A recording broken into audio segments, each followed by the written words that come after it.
welcome to the deep dive. If you've ever wondered why the economic lottery seems to assign just immense wealth to some nations and this really persistent, crippling poverty to others, well, you're asking maybe the deepest question in modern history. Yeah, absolutely. And for centuries, the, let's say, convenient answers have defaulted to the easy excuses. You know, maybe it's geography. Right, like tropical diseases or bad soil, lack of resources, that kind of thing. Exactly. Or maybe it's culture, some sort of inherent defect in a society's work ethic or beliefs. Or, and this one comes up a lot, maybe it's just pure political ignorance. The idea that rulers simply don't know the right policy advice. They just need better economists. But our sources today, they really suggest those explanations. Well, they miss the entire point. They point us towards the voices of the Egyptian protesters. Think back to Tahrir Square in 2011. What were they really protesting? It wasn't just low wages, was it? No. It was corruption, oppression, the fundamental lack of political rights. They understood, kind of implicitly, that their economic hardship was a symptom of a political disease. A narrow elite organizing society purely for its own gain. Think about that reported $70 billion fortune amassed by the Mubarak family. That wasn't built through innovation, was it? It was extracted purely through political power. And that observation, made by millions of ordinary people right there in the street, that's the core idea we're diving into today. Prosperity is fundamentally driven by institutions. Institutions. So the official and unofficial rules that govern, well, everything.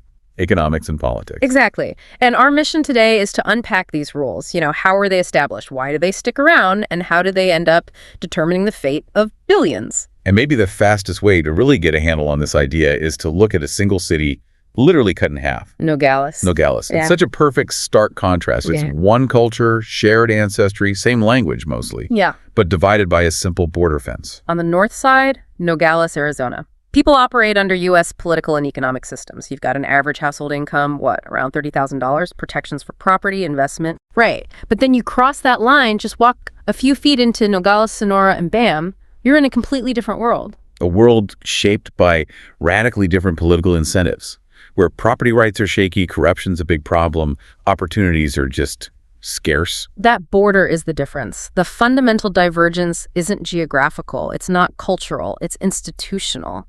But these huge differences we see today, they didn't just happen randomly. They're not accidents. No, they're the direct result, the culmination of choices made centuries ago. So to understand why those two sides of Nogales are so profoundly different, we have to rewind. We need to go back to the birth of the American empires. Indeed. Let's talk about the Spanish. They arrived following Columbus, Cortez, and they developed this highly successful, from their perspective, yet terrifyingly brutal model of colonization across Mexico, Peru. And this model, it was based on capturing power that was already there, right? Seizing the leader. Exactly. Capture the leader, whether it was the Inca Emperor Atahualpa or King Bogota, and you immediately get your hands on vast accumulated wealth.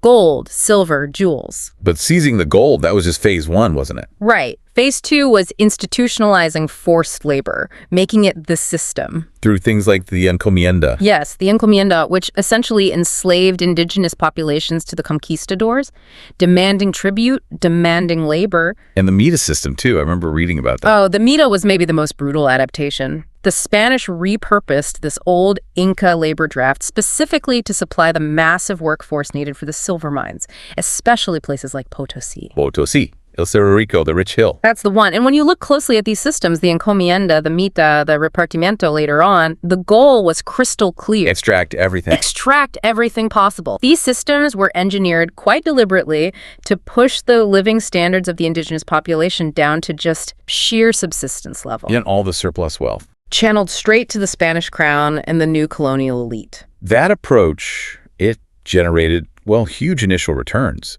It fueled the Spanish Empire for decades. But in the long run, it completely sapped Latin America's economic potential. It created this deep-rooted system of extreme inequality and dependency. And that system, it survived independence, didn't it? It just kept going for centuries. It absolutely did. Okay, wait, I have to pause there. If this coercive model was so successful initially, generating all this wealth for the elite, why didn't the Spanish or the Portuguese eventually pivot? Didn't they see the long-term potential in, providing incentives like the English eventually did. That's the critical insight, isn't it? Their political system was perfectly set up for extraction.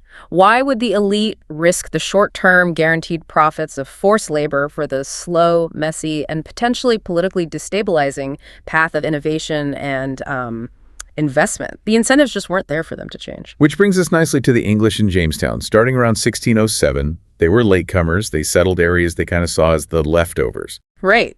No big centralized empires like the Aztecs or Incas, no obvious gold or silver just lying around. But they did try the Spanish coercive model first, didn't they? Oh, absolutely. They tried it. And it failed spectacularly, almost immediately. Captain John Smith, he quickly realized the local Powhatan Confederacy didn't have piles of gold. Their wealth was just food. Victuals, as Smith put it. Food. You couldn't really force them to work or trade in the same way the Spanish forced the Inca or Aztecs and the colonists themselves. Many were gentlemen. They thought physical labor was beneath them. So they starved. Pretty much. It got really bad. There were even reports of cannibalism. It was a disaster. It's almost darkly comical in hindsight. They show up, refuse to work, can't bully the locals effectively, and the whole thing nearly collapses. And Smith wrote back, desperately pleading with the directors of the Virginia Company back in London. He said, essentially, don't send more gentlemen, send workers. Send some 30 carpenters, husbandmen, gardeners, then 1,000 such as we have. That's the quote, right? That's the one. And the company eventually finally understood. If they couldn't coerce the locals, and they couldn't even really coerce their own settlers who just kept running away or dying. They had to provide incentives, real ones. Powerful incentives. And that institutional shift, that change in the rules, that was the turning point for North America. So 1618, they bring in the headright system. Yep. Granting 50 acres of land to every male settler who came over or paid for someone else to come over. And then 1619, they established the General Assembly, giving adult men a voice in the laws. Exactly. This move towards securing property rights, giving settlers some political representation, that wasn't about finding gold.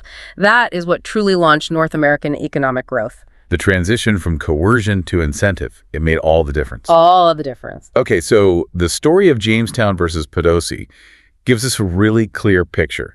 It helps to find the two types of institutions that seem to decide a nation's fate. Precisely. Let's put some formal labels on these based on those examples. First, you have what the sources call extractive economic institutions. Extractive, designed to maximize extraction, pulling wealth from the many for the benefit of a narrow elite. Right, and they often do this by, limiting or banning private property, messing with markets, stifling innovation because innovation is threatening. North Korea is the modern poster child for this, isn't it? You see those satellite images at night? It's chilling. North Korea is almost completely dark, a vast blank space. It perfectly illustrates the economic inertia you get from a command economy that lacks basic incentives. Well, right next door, South Korea is just blazing with light, blazing with technological dynamism. And that dynamism in the South comes from the opposite, inclusive economic institutions. Inclusive, meaning systems designed to create secure private property rights, enforce the rule of law fairly, basically level the playing field. Level the playing field, offer economic opportunities, provide incentives for a broad cross-section of society to participate, to invest, to invent. The ability of South Korea to produce global giants like Samsung or Hyundai wasn't just luck. Not at all. It came directly from having a predictable system. Entrepreneurs knew their investments wouldn't just be seized arbitrarily. They knew their profits would be protected, more or less. But sustained economic growth, it needs more than just stability, right? It requires innovation, constant technological change. Exactly. And innovation is inherently risky, especially for the established powers, because it relies on what the economist Joseph Schumpeter famously called creative destruction. Creative destruction. Sounds a bit academic, but it just means what? That every great new invention can potentially wipe out old ways of doing things. Precisely. It bankrupts old wealth, old industries, disrupts established political networks. If you invent a better wagon, the old wagon makers and their patrons lose out. If you invent the railroad, the canal owners might go bust. The new technology fundamentally challenges the existing order. And that's where the history gets really interesting and sometimes quite chilling. Take the story of Dionysius Papin, a French inventor. Papin. In the early 1700s, he developed one of the world's first working steamboats. I mean, a truly revolutionary invention for the time. He tried to sail it down the Fulda and Weser rivers in Germany. So what happened? The local boatmen's guild in a town called Minden They realized instantly that this invention would completely destroy their monopoly on river transport. Okay. They didn't lobby the local duke. They didn't file a lawsuit. They just attacked him. They seized his steamboat, smashed the engine to pieces. Wow, just destroyed it. Destroyed it. The failure wasn't technological. It was a political act of suppression by a vested interest group, enabled by a system that allowed that kind of action. Pepin died a pauper, his invention suppressed. That's a stark contrast to, say, Bill Gates. A palpable contrast. Nobody, physically smashed Bill Gates's first computer. Nobody could just arbitrarily expropriate the wealth of Microsoft. Why? Because the U.S. political system, for all its flaws, provided enough stability and protection for property rights. Entrepreneurs could be reasonably confident that no dictator or powerful guild would just change the rules of the game overnight and take everything. Exactly. That confidence is key. So we've established that economic incentives are crucial. They're shaped by these economic institutions. But you said earlier that economics is driven by politics. So what makes a political system safe for innovation? Is one always dependent on the other? They're completely symbiotic. You can't separate them cleanly. Economic institutions are ultimately determined by political institutions. How so? Well, think about it. You can't have truly secure private property rights if there aren't political constraints on the people in power. If a ruler can just seize your property at will, your economic rights mean nothing. Okay, that makes sense. So that leads us back to two types of political systems mirroring the economic one. Pretty much. You have inclusive political institutions. These tend to be pluralistic, meaning power is broadly distributed, not concentrated in one person or a tiny group. And constrained, exactly. Often through things like checks and balances, rule of law that applies even to the rulers. Think about the system that developed in England, especially after the Glorious Revolution of 1688. Okay, and the opposite. The opposite is extractive political institutions. These are absolutist and unconstrained. Power is highly concentrated. Like the historical king of Congo you mentioned. Perfect example. His power was absolute. He controlled a large army. He could seize people's property, even their lives, basically on a whim. In that kind of system, any change, any innovation that might empower a new group like merchants or challenge the existing aristocracy's grip on power is automatically seen as a threat. And it gets blocked. It gets blocked or crushed. This raises a huge question then. If these extractive systems are so bad for long-term prosperity, so detrimental, why do they persist, sometimes for centuries, causing immense suffering? It's because they create what the sources call a vicious circle. A vicious circle, how does that work? Well, the immense wealth and power that get concentrated by these extractive institutions create a massive incentive for different groups to fight over control of the state. The prize is just too big. So instead of reform, you get conflict. Exactly. You get endemic instability, coups, civil wars. Everyone wants to be the extractor. Nobody has an incentive to fundamentally change the rules towards inclusivity because that would mean giving up potential power and wealth. You can see this pattern repeating throughout history, right? Even way back. Absolutely. Think about the classic Maya civilization. They developed spectacular cities, monumental art, incredible wealth for their elite, all built on extractive institutions, essentially taxing the peasant farmers heavily. But that very concentration of wealth and power led to constant, intensifying warfare and infighting among the different city-state elites. Each wanted to dominate the others. Ultimately, that internal conflict was a major factor in their collapse. The state itself became the ultimate prize, worth fighting and dying for, rather than something to be reformed for the common good. And what's maybe most crucial here, getting back to that ignorance idea, many of these rulers, they weren't ignorant about what might generate more national wealth, were they? No, often they weren't. They weren't just stubborn or badly advised. They often made a perfectly rational calculation from their perspective to preserve their own political power, even if it meant sacrificing the overall prosperity of their nation. This is the ignorance trap, but in reverse. They knew better, but chose extraction anyway. Exactly. Take Emperor Francis I of Austria-Hungary in the 19th century. He actively opposed building new industries, factories, even railways. Why? Railways seem like a no-brainer for economic growth. Because he and his ministers like Count Cancrin in Russia, who had similar fears, were worried that industrialization would undermine the old feudal order. Wow. By attracting labor away from the countryside, empowering a new urban working class, and weakening the political control of the traditional landed aristocracy, which was the bedrock of their power. They deliberately chose political stability, their stability over broad economic progress. Wow, so they actively suppressed growth to maintain control. That's the argument. But history isn't entirely predetermined. It's not all vicious circles. Small differences in institutions, sometimes quite subtle ones. Can interact with big shocks. Exactly. They interact with massive disruptions, what the sources call critical junctures. And these can sometimes create a virtuous circle. They can nudge things onto a different path. And the classic example of a critical juncture is the Black Death, right, around 1349. Absolutely classic. This catastrophic plague wiped out, maybe up to half the population in England and across Europe. A massive, unimaginable shock. And that huge scarcity of labor was a critical juncture that shook the foundations of the feudal order. Suddenly, peasants had bargaining power they never had before. Because landowners were desperate for workers. Desperate. So peasants could demand better terms, reduced labor obligations, lower fines. The sources mention tenants at places like Evesham Abbey successfully demanding changes. That shock hitting a system in England that already had slightly less centralized feudal power compared to, say, Eastern Europe. It pushed England further down the path towards more inclusive institutions. It helped pave the way, yes. It weakened the lords, empowered the commoners over the long run.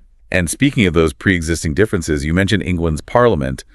That already existed, and it had more leverage over the monarchy than similar bodies elsewhere. That seems to be a key factor, because the English crown, unlike, say, the Spanish crown, wasn't swimming in gold and silver from American colonies. Right, no Potosi feeding the treasury directly. Exactly. So English monarchs, like Elizabeth I, constantly had to go to Parliament asking for money for taxes. And Parliament could say, okay, but we want concessions. They could demand constraints on royal power in return for granting funds. This long process, this institutional drift over centuries, strengthened Parliament. Leading eventually to things like the English Civil War and then the Glorious Revolution in 1688. Which definitively constrained the monarchy, established parliamentary supremacy, and really accelerated that virtuous circle. Okay, so once the monarchy was constrained, political institutions became more inclusive. Then new economic interests, merchants, manufacturers, inventors felt more secure. They knew their property was safer from arbitrary seizure. So they thrived. Yeah. And as they gained economic power, they eventually demanded more political power themselves. They pushed for reforms that benefited them. Like repealing the Corn Laws, which protected landowners but hurt manufacturers and urban workers. Especially after things like the Peterloo Massacre highlighted the conflict. Exactly. So you see the loop. Inclusive political institutions help create secure, inclusive economic institutions. Those empower new economic groups. And those newly empowered groups then fight to make the political system even more inclusive to protect and expand their gains. That's the virtuous circle. So wrapping this part up, it really seems to come down to incentives and constraints. That's the core argument. Inclusive systems distribute power and opportunity broadly. They create incentives for almost everyone to invest, innovate, participate. Whereas extractive systems concentrate both power and wealth. They reward control, connections, extraction. Not creation. Precisely. But, extractive institutions can sometimes produce growth, right? Even rapid growth for a while. Oh, absolutely. And that's important to understand. Look at the Soviet Union. For decades, it achieved really impressive rates of growth. How? Through state command. Yes, using the power of the state, the command economy, to ruthlessly allocate resources. They shifted massive amounts of labor and capital from agriculture into heavy industry, forced savings, forced investment. But it didn't last. It didn't last because the system lacked the fundamental incentives for sustained technological change and that crucial element of creative destruction. Once the easy gains from mobilizing resources were made, the system just hit a wall. Sometime in the 1970s, growth basically stagnated. Because innovation threatens central control. Exactly. Innovation is unpredictable. It creates winners and losers outside the state's plan. Extractive political systems are inherently allergic to that. So growth under extraction is intrinsically limited. It works for catching up, maybe, by mobilizing resources or copying existing technologies. But it can't sustain continuous cutting-edge innovation. That's the historical pattern suggested by the sources. It eventually runs out of steam because it kills the incentives that drive long-term prosperity. Which leaves us with this final provocative thought. Especially when we look around the world today, maybe at contemporary examples of rapid growth happening under quite authoritarian, extractive political regimes. Think modern-day China, for instance, a key case study. If history, as explored in these sources, teaches us that extractive regimes like the Soviet Union, or maybe Zimbabwe under Mugabe, eventually collapse or stall, either because they kill off the incentives for sustained innovation or because the huge stakes of concentrated political power inevitably lead to chronic infighting and instability. Right, that vicious circle kicking back in. Then what does that historical evidence suggest might be the long-term, perhaps unavoidable fate of nations attempting massive economic growth while still maintaining highly centralized, unconstrained political control? What pressures, internal and external, will they inevitably face? And will they be able to resist them indefinitely? Something for all of us to think about.